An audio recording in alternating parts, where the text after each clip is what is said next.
राधा वल्लभ श्री हरिवंश। गुरुदेव, आपके चरणों में कोटि कोटि प्रणाम। गुरुदेव, यदि किसी व्यक्ति की मृत्यु हो जाती है तो उसका अगला जन्म हो जाता है या अपने कर्मानुसार किसी लोक को जाता है, तो महाराज जी फिर पितृ बनकर कैसे आते हैं? अगर कोई गलती हो जाए तो पितृ परेशान करते हैं, ये कैसे संभव है गुरुदेव? आप ये समझो, आप पितृ नाम दो, भूत नाम दो, कुछ भी नाम दो, अभी जो इनको बताया वो कर्म ही होता है। हमारा कर्म ही होता है, कोई हमको परेशान नहीं कर सकता। कोई देवता, कोई भूत, कोई प्रेत, कोई पितर, ये बात गांठ बांध लो, कोई तांत्रिक, कोई सिद्ध। यदि मेरा कर्म गलत नहीं है तो विश्व ब्रह्मांड में किसी की ताकत नहीं है कि वो हमको दंड दे सके, क्योंकि सबका शासन करता भगवान है, ईश्वर है। अगर कोई अपने तप का प्रभाव भी करना चाहे, मान लो तपस्वी है, तो बीच में आके खड़ा हो जाएगा। बिल्कुल वो भजन नहीं करता, पर वो निष्पाप है, उसने अपराध नहीं किए, तो किसी न किसी रूप में भगवान आके खड़े हो जाएंगे, उसकी रक्षा कर लेंगे। इसीलिए उनका एक नाम है ईश्वर। संपूर्ण जीवों का शासन उनके हाथ में है और सब जगह विराजमान है। यार, मैंने तो भगवान को पुकारा ही नहीं, लेकिन मेरा सब काम बन गया। ऐसा फंस रहा था, ऐसा गिरने वाला था कि मर जाते, ये लोग फंसा लेते। ऐसा कौन बचाया? तुम्हारे अच्छे कर्म, तुम्हारे अच्छे कर्म है, बुरे कर्म नहीं। मैं तो फूंक फूंक कर पैर धर रहा हूं, जब से मुझे हो से कोई गलती नहीं हुई हमसे। हमारी दुर्दशा लोग कर रहे हैं, हमारी दुर्दशा इससे हो रही, उससे, कोई दूसरा नहीं है। बोले तुम्हारे कोई चक्कर है? ऊपरी चक्कर है, लोग ऐसे कहते हैं। वो अरे ऊपरी और भीतरी, केवल तुम्हारे कर्म का चक्कर है, दूसरा कोई नहीं है। वही कर्म भूत बन करके तुम्हें सताएगा, वही कर्म पितर बन करके, वही कर्म ग्रह बन करके सताएगा। कोई नहीं सता सकता। जो पे कृष्ण चरण मन अर्पित तो करी है का नवग्रह रंग। रंग माने भिखारी। ये भिखारी नवग्रह तुम्हारा बाल बांका भी नहीं कर सकते यदि कृष्ण चरणारविंद में चित्त लगाए हो। और सब ग्रह तुम्हारे अनुकूल है और प्रभु से तुम विमुख हो तो कोई तुम्हारी रक्षा नहीं कर सकता। तुम्हारे कर्म तुम्हें नष्ट कर देंगे। ये सिद्धांत सबकी समझ में नहीं आता है। अगर समझ में आ जाए तो भूल जाओ कि कोई पितर है, कोई भूत है, कोई प्रेत है।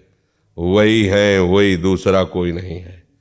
वही तुम्हें दंड देने के लिए कभी भूत बन जाते हैं, कभी मृत्यु बन जाते हैं, कभी नाना प्रकार की घटनाएं बन जाते हैं। और इसीलिए उनका भजन करोगे तो असली रूप में आपको मिलेंगे। प्रेमानंद स्वरूप, महान सौंदर्य समुद्र, करुणा समुद्र। वही नहीं कहते, जो विमुख है, अधर्माचरण करता है, उसके लिए मैं काल रूप भयंकर हूं। भगवान ही कह रहे, मैं उसके लिए भयंकर रूप हूं।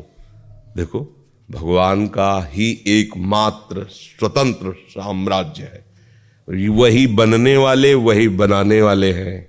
बस सावधान होकर उनका भजन करो, कोई कुछ नहीं कर सकता। जब आप मान्यता करोगे कि पितर हैं, भूत हैं, तो उस रूप में मिल जाएंगे। जाकी रही भावना जैसी। और आप बिल्कुल मान्यता हटा दो कि जो भी नाम रूप है हमारे प्रभु के ही हैं। हाँ, जो हमसे गलती हुई वो हम गलत हैं, हमसे पाप हुआ, हमसे अपराध हुआ, पर स्वामी हे नाथ आप कृपा करके क्षमा करो। कोई कुछ सता नहीं। देखो, किसी का अटैक जो होता है ना, हमारे तन पर होता है, हमारे मन पर होता है। देखो ना, मतलब कोई एक्सीडेंट हुआ तो तन पर हुआ। कोई ऊपरी चक्कर जिसे कहा जाता है वो मन पर होता है। भूतावेश, कोई भी आवेश मन पर। तो ये तन मन जब तक तुम अहंकार में हो तभी तक पीड़ा दे सकते हैं। अगर भगवान को समर्पित कर दिए, अब किसी की ताकत है? भगवान के समर्पित तन और मन को कोई घसीट कर ले जाए, ऐसा हो सकता? इतना वीर कोई पैदा हुआ है क्या? बस एक बात समझ लो, भगवान के आश्रित हो जाओ। वही भगवान ने गीता जी में कहा, पितरों को पूजने वाले पितर लोग को जाते हैं, भूतों को पूजने वाले भूतों को प्राप्त होते हैं, और मेरा भजन करने वाले मेरे को प्राप्त होते हैं। वही पितर बने, वही भूत बने। आप जिस भावना से उनको भजोगे वैसे ही आपको मिल जाएंगे। वही सब अपना विस्तार किए हुए हैं। ये बात समझ में आ जाएगी तो फिर बात, कोई परेशानी नहीं है। देखो, गंगा किनारे जब हम भ्रमण करते थे तो अब तो नियम लग गया है कि आप लाश फेंक नहीं सकते। नहीं तो गांव के लोग जो है वहाँ जलाते नहीं थे। अब 10 कोस से आ रहे हैं 100 रखे हुए, कहाँ वहाँ लकड़ियों का। ऐसे ही गंगा नहाया और बालू बांधियो, गंगा में सकला दिया, तो सैकड़ों लाशें कुत्ते किनारे खाते थे। चीत चीत के खा रहे हैं, स्मशान है।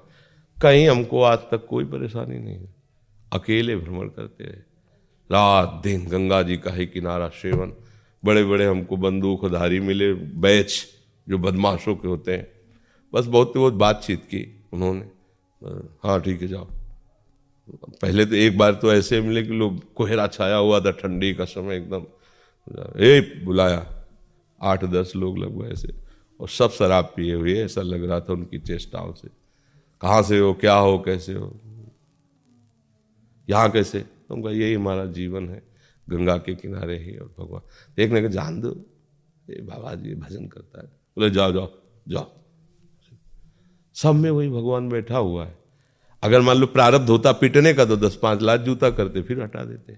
प्रारब्ध है शरीर का तो भोगना पड़ेगा, चाहे आप जितनी सुरक्षा में हो। जब प्रारब्ध, देखो प्रारब्ध बिगड़ जाए तो सुरक्षा वाला ही है, अंग रक्षक ही अंग भक्षक बन जाएगा। और प्रारब्ध अगर आपका सही, मतलब कर्म आपका सही है, तो मारने की नियत से, वो एक हमारे मौनी संत थे, वो गंगा किनारे काफी समय तक साथ ही रहे सेनपुर में।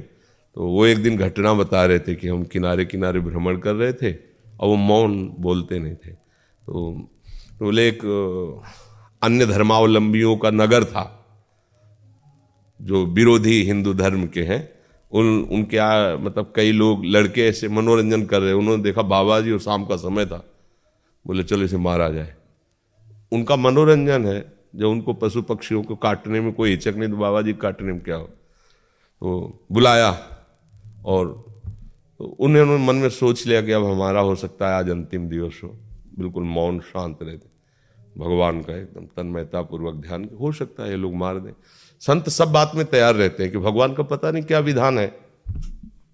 तो एक ने कहा यार तुम मार नहीं सकते इसको, उन्हीं की आए सब उसी से, तुम मारोगे नहीं इसे। बोले क्यों, तुम्हारा रिश्तेदार लगता है? बोले तुम्हारा कुछ बिगाड़ा नहीं, कुछ बोल नहीं रहा था, तुम मारोगे क्यों? बोले हिंदू बाबा जी इसलिए मारेंगे। बोले मार के दिखाओ तुम। अब 2-3 इधर हो गए, 5-6 इधर हो गए, आपस में थप्पड़ चलने लगा, वो चले गए। बाबा जी चले गए, बाबा जी इसको देखा वो मालिक इतना सर्वसर्व, कोई सता नहीं सकता, कोई नहीं, त्रिभुवन में नहीं। इसीलिए देखो, अपने लोग तो मानो पुरुष शरीर में बाबा जी हैं, स्त्री शरीर में, राजमहलों में पली हुई मीरा जी। कोई आज तक ऐसा रिकॉर्ड नहीं कि किसी ने ऐसे छू पाया हो, आज तक नहीं। वो कई बार हमने गंगा यमुना बाई का चरित्र सुनाया है कि अकबर सम्राट का भांजा जो है ना, वो यहाँ का अधिकारी था आगरे का। वो यहाँ आया, देखा कि अब जो ब्रह्मचारिणी है पवित्र, तो उनका तेज और सौंदर्य का अलग ही होता है।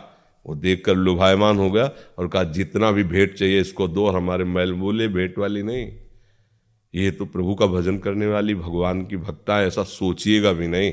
पर वो अन्य धर्मावलंबी भी था, उसको इस बात का महत्व भी नहीं था, क्योंकि राजमद था भाई, सम्राट पद पे उसका रिश्तेदार बैठा हो तो काहे को दबेगा। यहाँ का अधिकारी खुद है आगरा मंडल का वो। तो उसने 2 वैश्याओं को बुलाया और कहा किसी भी तरह इसको हमारे पास लाओ। बाई जी सीधी सादी थी, वो साधु बन करके आई, वो बातचीत ऐसे साजे से संत करते हैं, वो बहुत चतुर थी कैसे फंसाना है। 10-20 दिन लगातार आए और खूब भगवान की चर्चा सुनी, बड़ा ऐसा, और प्रणाम करके। और वो सरल हृदय, संत हृदय, विश्वास ही हमारा साधन है। हम लोग थोड़ी संशय करते हैं कि पता नहीं चल कर रहा है कि आप हाथ जोड़े तो लगा भगवान का निज जन है। वैसे ही 2 दिन फिर नहीं आई, तीसरे दिन फिर आई, तो स्वभाव बनता है कि भाई 2 दिन आप बीमार थी क्या, क्यों नहीं?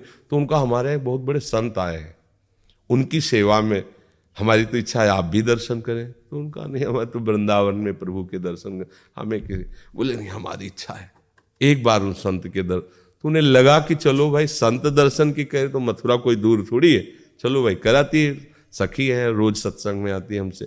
चली गई, जब वहां गई तो महल, तो उन्होंने सोचा संत है, चाहे महल में रखो चाहे झोपड़ी, हो सकता है कि ऐसा। तो अंदर जेवी दरवाजे की दोनों दरवाजा बंद कर देखा, वो हसन बेग दो अजीज बेग क्या उसका नाम था, वो सामने उन्होंने देखा इसकी तो काम दृष्टि है और ये तो मुझे फंसाया गया है। उनका दूर रहना, एक कदम भी आगे मत बढ़ना, इसी में तुम्हारा मंगल है, हम तुम्हारा मंगल चाहते हैं। वो काओ, ये भाषा है क्या समझने वाला, जो कुआ मदांधो मदना तुरुआ, कामी पुरुष कभी ये नहीं देखता कि धर्म क्या है अधर्म क्या है, परिणाम क्या होगा, कामी पुरुष नहीं देखता, क्योंकि कामना में अंधा हो जाता है। बेटी है कि बहन है कि क्या है ये सब भूल जाता है। कोआ मदांधो मदना तुरुआ, अंधों में अंधा कौन, बोले जिसको काम। अब वो तो वैसे ही आगे बढ़ा, बस वो श्री हरिवंश श्री हरिवंश श्री हरिवंश। आंख मूंद करके प्रभु का भयंकर सिंह प्रकट हो गया उसी बीच में। वो लिखा हुआ है रसिकलन निवाल में, पैजामा गीला हो गया, मूर्छित होके गिर पड़ा। और बाई जी का शरीर वृंदावन में, भगवान कर तुम बिना विमान के एक क्षण में वृंदावन में।